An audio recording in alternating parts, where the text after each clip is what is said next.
I have this thing where we're all perfect who we are any moment. Everybody's doing the best that they can do given who they are. Mhm.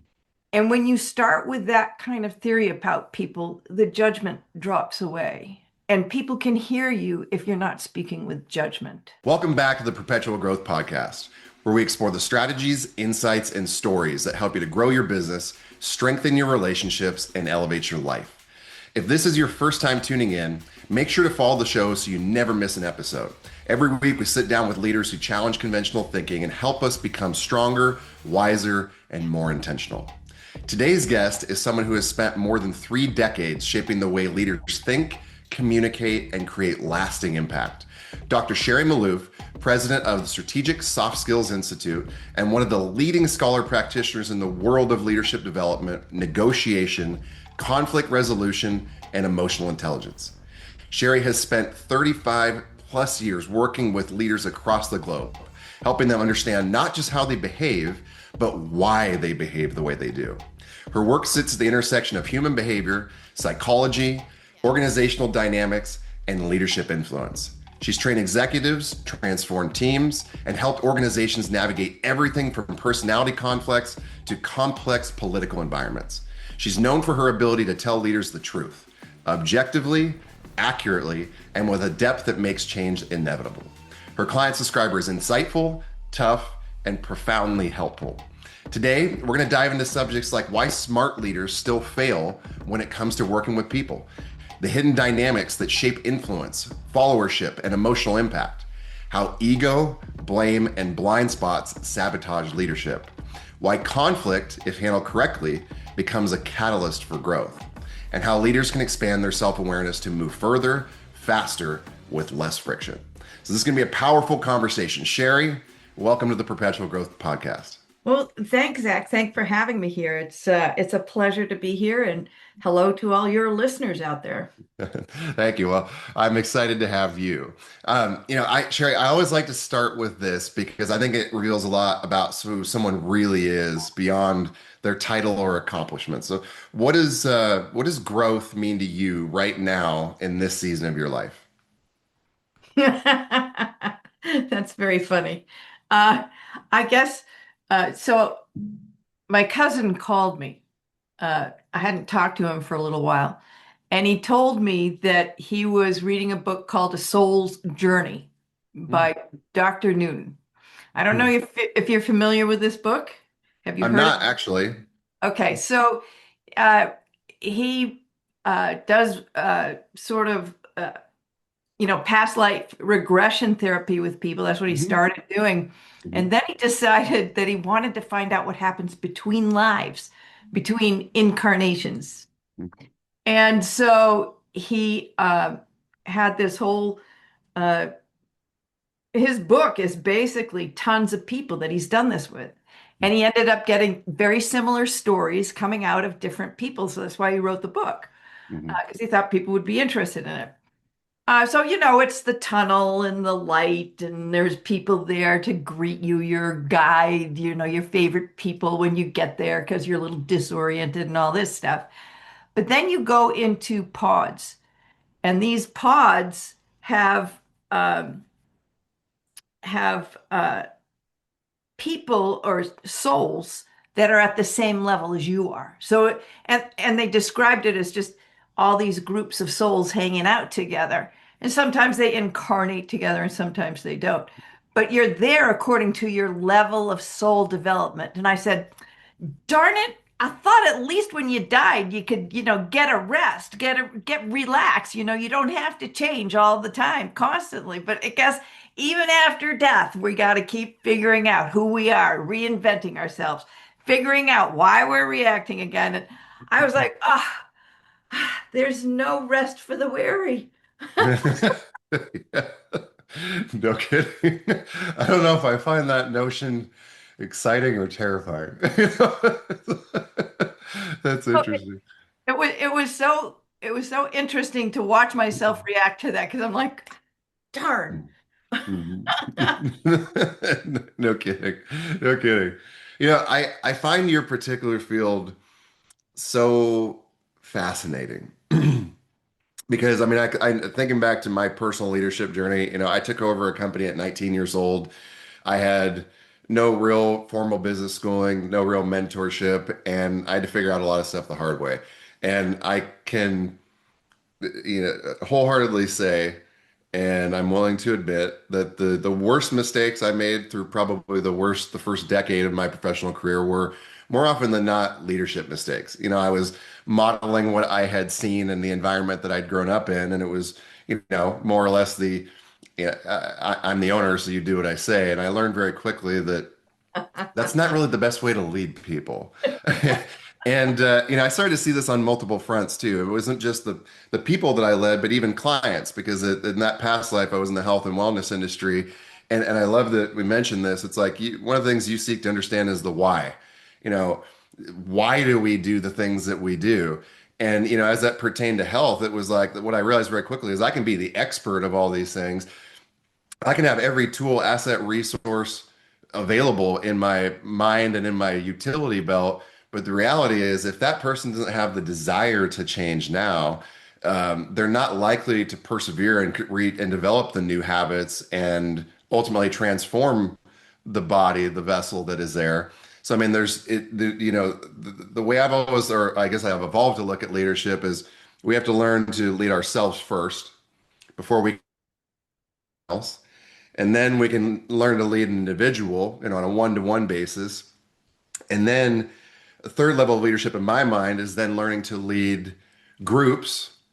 And the ultimate level of leadership is where your values, your teachings, the way that you show up as a leader become transcendent. Now, the people that you've taught and influenced are influencing people in a hopefully positive way. I would love to just hear more about your journey. How did you get into human behavior, psychology, organizational dynamics? I mean, was this like came out of school and you made this decision? You're like, I love people. I want to learn the way that they think. What brought you here? What was that inception? Maybe there was a turning point in your life, something that you had to overcome and it drove you this direction. Tell us more about that. Well, it's probably not just a single instance. Yeah. Um, I mean, at a when I was a teenager, I was walking around and looking at people and talking to people and realizing that I saw things that other people didn't see. So from a very young age, I watched human behavior. And I don't know where that I was born that way. I came with it, you know. So I watched people and it was there a little bit of it, it was a little bit lonely, because I could see things and other people couldn't. And so, I started reading, voraciously reading all kinds of things about the human condition. I loved just looking at different things and how people talked. For example, the autobiography of Gandhi, his vulnerability and the way he talked about himself in that book is amazing. Um, Gurdjieff and Uspensky, they were quite the pair to read. I loved Hess because the way he wrote about people and the human condition was just amazing. So I just read, and uh, probably not terribly typical for a teenager to be looking at all that kind of stuff. Um, and then I was a creative, I was an artist, and I went to art school and I got thrown out. Um, got myself into trouble there. And then I wandered around because I just wanted to look at the world. So I wandered around and I ended up in Europe. And I actually ended up in Cornwall in the UK. And I got a job at a pub. And at that time, I think I made £1 an hour, Mhm. which was nothing. And Mhm. at some point, my father had said to me, you should go to school and blah, blah, blah, blah, and, you can come work with me. Well, at the time, he had a business that was a consulting business. And I said, so I thought, well, maybe I should go to school. So I went to the University of Plymouth and I got a combined studies degree in economics and law. And it wasn't easy. because, I wasn't the greatest student back in the day. I always was told I was an underachiever. I don't know, I they, relate to this all too well. well, they did IQ tests when I was a kid. Mhm. And I always tested really high. I mean, there I am, getting the lowest was 125 and up to 180, so it didn't matter what I did. I was an underachiever, because wait a minute, this kid's a genius. And it's like, so so I did this degree in economics and law, and it was a combined study. So you did three topics, the first year, and then you dropped one, minored in one, and majored in the other. So I did economics, law, and sociology. And in the finals, I got like a, I think the equivalent of a C in sociology, a D in law, and I failed the economics exam. So I had to sit it again. And I barely squeaked by and made it. So I said, all right, well, it's obvious where I have the most to learn. Not like other people who go, oh, well, my strength is in sociology. No, no, no, not me. I said, okay, I'm majoring in economics and I'm minoring in law. Okay, because I had the most to learn. Um, I've been told that I had this block against maths, and I thought, well, I got to take this head on. Okay, so again, this is just a little bit of disclosing as well about how I've approached my life and how I have looked at my strengths and my weaknesses and decided to act based on that. Yeah. But it was an honors degree, which meant I did this little tiny bit of research on it, and I had a blast with that. I loved it. So I said, okay, I'm going to do another degree. So I applied to LSE and I got accepted to do a master's, an MSc in economics.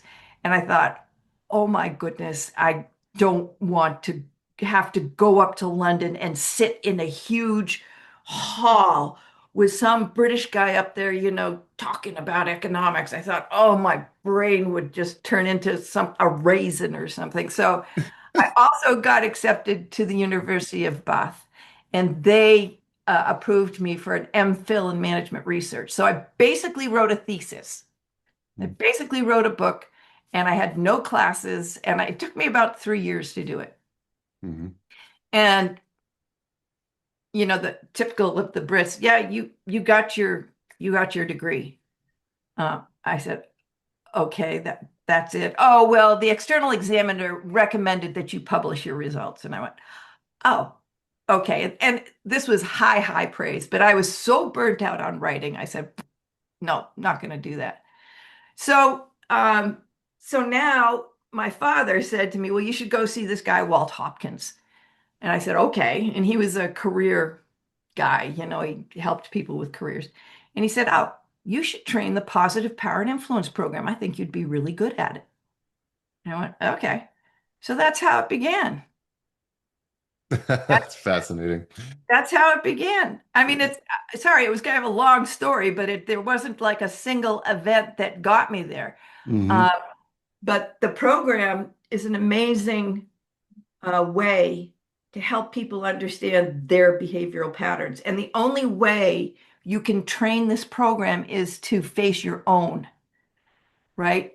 So, there's all these great, businesses out there that come get certified and be a coach with us. And I'm sitting here going, we've been doing this for 50 years on social intelligence. There is Yeah. nobody in the world that compares with our process and our ability to take people and teach them how to look at themselves and then work with other people and build their strength into whatever it is that they want to go to, where their next step is.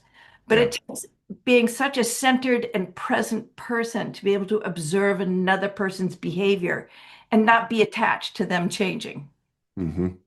Yeah, that part I know from personal experience is something that I had to really work on because when you care so much about people, it's natural to want to pull them across the finish line. But at the same time, it's the old adage, you can lead a horse to water, but you can't make him drink. But the more that we can learn to master the skills of influence and really understand what is going on in their world and what is driving their decisions, the things that they're afraid of, the things that they're really trying to strive toward. the greater our ability to help create that change. But I love what you said because it comes back to what I mentioned at the beginning. I think, I mean, or to me, I heard that in parallel, which, we have to learn to lead ourselves first.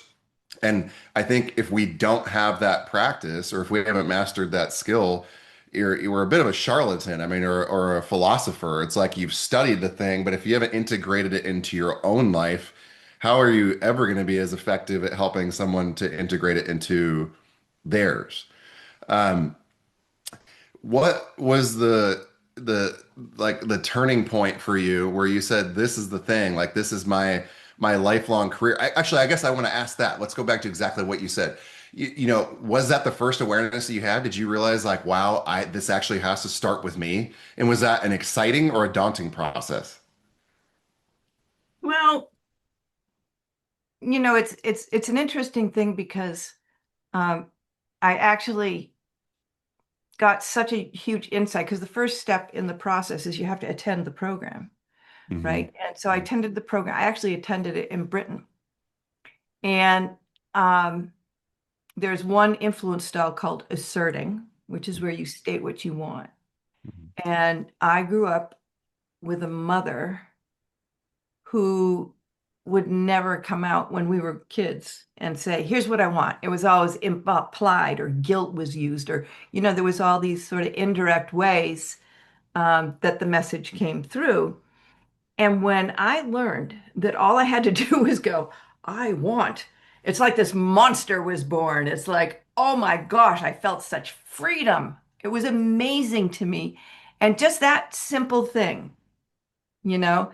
And then I got some feedback that I didn't listen well, and I thought, okay, I'll practice that. So, so, we all, um, I have this thing where we're all perfect who we are any moment. And everybody's doing the best that they can do given who they are. Hmm. And when you start with that kind of theory about people, the judgment drops away. And people can hear you if you're not speaking with judgment, Hmm. you know. Yeah, one of my favorite quotes. I mean, judgment is weakness, observation is power. I mean, the more that we can take a step back and try to remove our own biases, uh, the more we can just be present.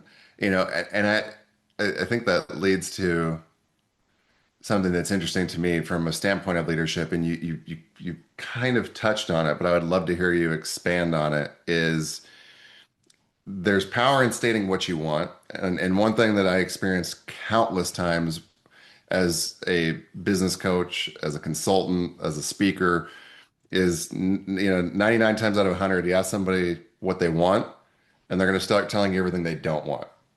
Mm. And I always find that to be a fascinating paradigm because I'm like, and people wonder why when they focus on their problems, they get more of them. It's like, we're focusing on the wrong thing. What is the thing that we really want? So I think that was an important takeaway. But two, as it pertains to leadership, where there can be a disconnect, and I think there oftentimes is the difference between agreements and expectations. Mm. Now, is that a fundamental place of division that you see frequently where a lot of leaders have an opportunity to grow and evolve? What, where do you see that being a point of contention in leadership, agreements versus expectations? Well, let's step back for a minute, and think about influence, because our model is called the situational influence model. It was developed by David Ballou and Roger Harrison. Hmm. Uh, I always talk about standing on the shoulders of giants, and them and my father were all very active in the 60s and 70s, and this was all based on research. Hmm. And so the situational influence model starts with energy, it goes to influence styles, and then the behaviors. Okay. And within each influence style is a way to communicate what you need and want. All right. So there are people, and this is very, very common, that don't know how they're expressing what they want. Okay. Because we all are socialized. We all grow up with, and you call them negative beliefs. It's just beliefs, right? It's Mhm. beliefs. Some of them, don't serve us anymore. Uh, Mhm. we had them at a certain time because they served us.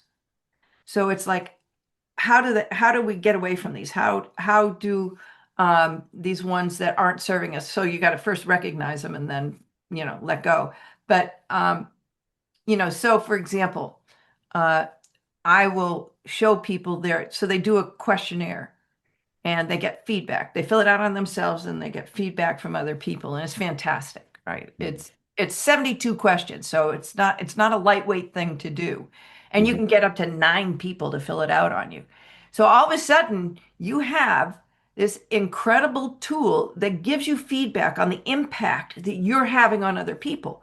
Now, we all know what we think we're doing, right? But there's a divergence between impact and intent.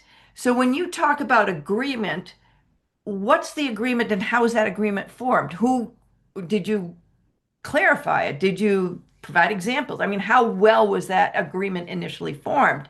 Mhm. And then expectations, are how are you communicating them? You can make a suggestion to somebody about what that you would like to see them do. You can tell them what you want. You can disclose what's important, or you can create a vision about where we're going. So there's lots of different ways, or 4 different ways to communicate that. And if you're not doing those styles clearly, like a lot of people mix them up, then Mhm. the other person's kind of left with, okay, Mhm. what did this person just say? Yeah. And Yeah. a lot of people, depending on the company culture, because some cultures are horrible. I mean, they just are. Mhm. They're dismissive of people. Their leadership is aggressive. They're psychologically damaging. They're horrible. They're not providing guidelines, clear KPIs, a North Star, anything to actually work toward. I think that's the big thing that I've seen, more times than I would like to admit or count is a lot of leaders have an expectation of an employee and their performance, but oftentimes that expectation has never been communicated to the degree where there's actually a formalized agreement. So, they get upset about the lack of fall through, the lack of results that are generated, but it's like, have you set that person up to win to begin with? And we don't read minds, or at least not yet. And I think that's where so many challenges come from leadership is a lack of communication, a lack of clear assignments, a lack of clarity and direction on what we're doing and why we're doing it, and then how to properly execute on it. And when those things are in play, success rates are probably going to be a lot higher, as well as probably more fulfillment when you've got clarity. Um, like from your perspective, where do most leaders still fail when it comes to working with people? I mean, I know that's a very loaded question, and you're like, well, there's probably 8 million things, but I also know that as somebody with over 35 years of experience in your particular field, that you've also noticed patterns.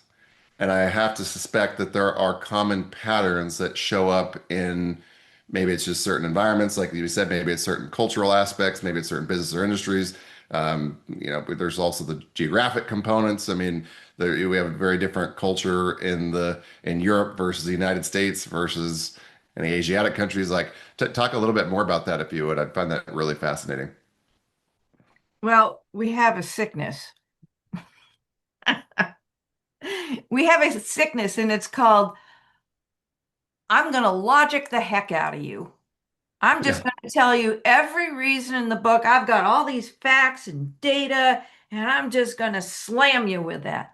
And I don't care where you're coming from or what your thoughts are. My data is right because I've researched it. I know what it is. I've been around for a while. And if you don't accept this data, then there's obviously something wrong with you. People are so over reliant on data. We are science, I don't science derangement syndrome. Yeah. There's truth to that. Yeah. No, seriously, we don't take into consider. So that's all head stuff. And when Mhm. people are really in their heads, the energy goes out. So they don't connect.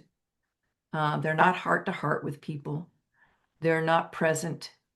They're very concerned and competitive around the data that they have. And, science has done a lot of good things for us, but we need to give it up as the major way to make things happen. I mean, you've got market analytics. Okay, so data is important if you're you're a company that really relies, well, most of them do, on marketing, but that's only one piece of the puzzle. It's only a part of the conversation. And Mhm. so, most people make decisions not based on data. They will make decisions based on what their gut tells them, what their heart tells them, what their brain tells them. They do a combination. And when you just go after the head and the logic, you're missing a big piece of where people make decisions from. Yeah, it's been said we make decisions emotionally, we justify it logically. There you go. We have to. And that's and they've done research on it, and it's a majority of the time. I mean, it's probably around something like 80% of the time. Mhm. You Yeah. know, there's going to be, it's what my gut's telling me. And so intuition is an amazing thing. And we discredit intuition, but we have neurons everywhere, Mhm. right? So we have, obviously you've got them all in your head, and but you've We got the got, mirror neurons in the stomach too, right? Gut intuition. well, it's actually the enteric system, which Mm. is your esophagus and your digestive tract. There is a whole set, and they often refer to that as the second brain. Mhm. You've got 40,000 neurons in your heart. Wow. So, it's a full body thing that we're talking about here. And when you only take into consideration the logic of a situation, then you're missing a big piece of the puzzle. Yeah. Yeah. There's so much wisdom in that too. And I think that uh, to me, I always try to bring myself back to one simple rule, which is understand and appreciate their world. And the only way to do that is to understand, is to ask questions. What's really going on? And have the patience and desire and curiosity to really sit and be present with someone and figure it out. I mean, I know there are countless different dichotomies of leadership, but I think fundamentally, if we just spent more time getting to know the people that are on our teams, it would completely transform the way that we do business. Um, what are, in your mind's eye, then, like, how does how do things like ego and blame and blind spots, which to me are, any combination of our beliefs, regardless of what created them, but how do ego, blame, those blind spots, most frequently in your experience, sabotage leadership?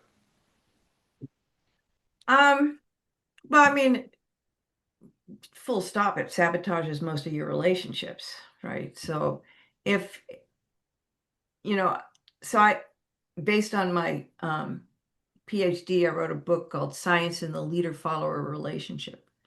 And I really wanted to look at what how do relationships get built? What's in that? Because honestly, what happens is it's the energy between you and me, for example. I mean, we're just meeting, we're just developing this relationship, we're connecting nicely, I mean, there's a good energy here, but it doesn't sit in you and it doesn't sit in me. It's between us, even virtually here, right? So Hmm. there's this, and so I wanted to use science to try to explain that space. Yeah. How do you look at that space? And I one of my professors said I never met a theory I didn't like. Yeah.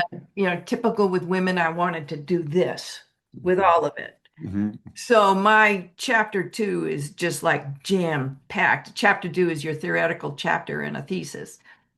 And so it's just jam packed with all these different theories that I saw how they could all get put together. But it's a complex thing. It really is. There's a lot involved in it. Um, and part of it is that we don't come with any instructions on life. So we think that all the adults in our lives, well, they've got to have it together, right? They're adults. And like, no, no, you find out very quickly that that's not true, that they're just as fallible as everybody else. Yeah. And how those people, those caregivers in our early life deal with that sort of breakdown that usually happens when kids are teenagers, when they realize, oh, my parents aren't perfect. In fact, I don't want to be like them at all. Um, there's this whole process that happens. And so, how that is handled really drives how we start to grow and evolve. Now, these are all patterns. They're behavioral patterns. They're not who you are. They're out here, right? Not your And identity. Mhm. yeah, it's not who you are. And so your ability to recognize the patterns that don't work for you anymore is the power in understanding that when I'm reacting, because generally the negative stuff is going to be connected with a negative emotion, right? So I'm getting triggered. And by the way, Malcolm Goldsmith's book on triggers is a great book if you really want to dig into a process that's an amazingly disciplined process for digging those out and finding your way out of them. Um, but it's a powerful thing to understand that your emotions actually guide you towards what those are.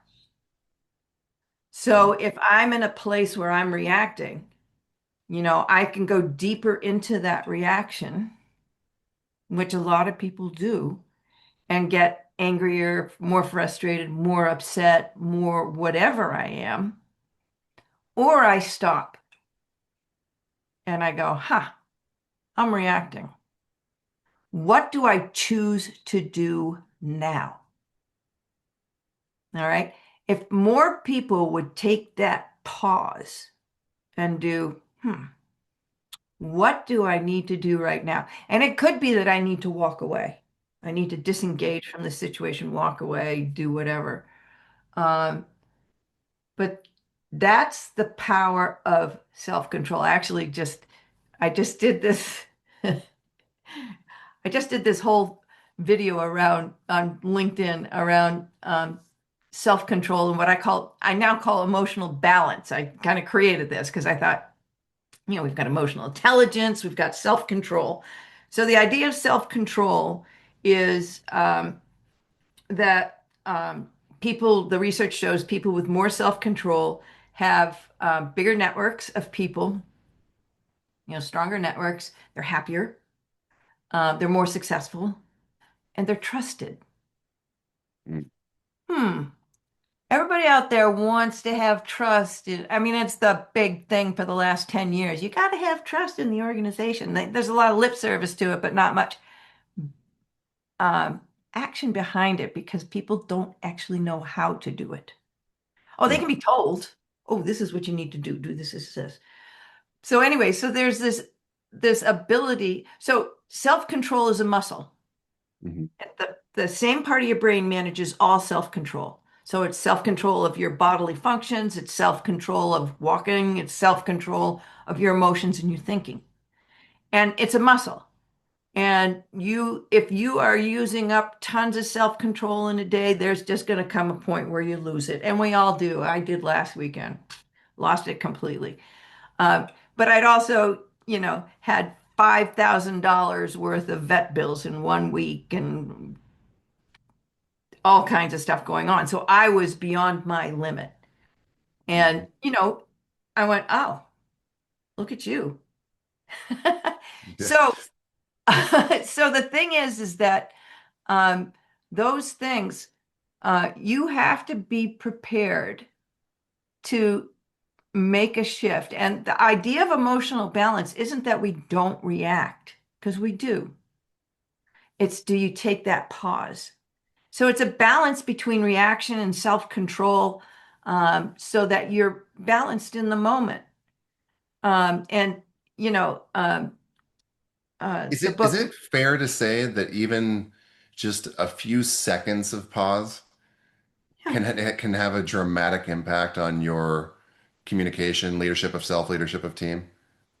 As long as you take a deep breath, sit back because oxygen is your friend. Yes. Yeah.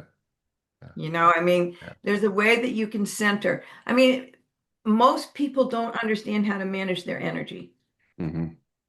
Hmm. And so being centered, grounded, there's a lot more talking about it now. I started doing grounding in the 80s, Hmm. 80s. And when I talked about it, I actually uh, had a engineer in a group of people I was talking to about their energy and what happens with their energy. And I got told I was full of you know what in front of a group of 40 people, Yeah. So I was talking about this stuff a long time ago before, oh, you can get grounding sheets and grounding's good for you. And there's all these studies about ground, but it really is powerful to get your feet on the ground, get yourself rooted. Because the more rooted you are, the more your energy is in your body, the better you can manage all kinds of situations. Hmm. What I find fast, I mean, several different tangents I'd love to go down right now. I'm going to try to choose one. Um, you talk about the power of emotion being a guide. And it's something that I find so fascinating because I feel like we tend to avoid negative emotions like the plague, but what you resist persists. And every emotion, whether it's good, bad, indifferent, like whatever, is is a sign of life, one. And two is showing us that we're either in alignment or out of alignment, that we are moving closer to the thing that we want or we're moving farther away from it. So instead of trying to bury those emotions and say, I shouldn't be getting angry right now, I shouldn't be frustrated, I shouldn't be upset, it's like, okay, acknowledge that I'm upset, acknowledge that I'm feeling angry, acknowledge that I'm feeling frustrated, and ask myself, why? Like, what is it that I want? That I believe, some part of me believes that this is pushing me farther away from. And I think that emotion is really important on two different fronts. Is one, you said take the time to pause, because we have to take that time to pause and go internal.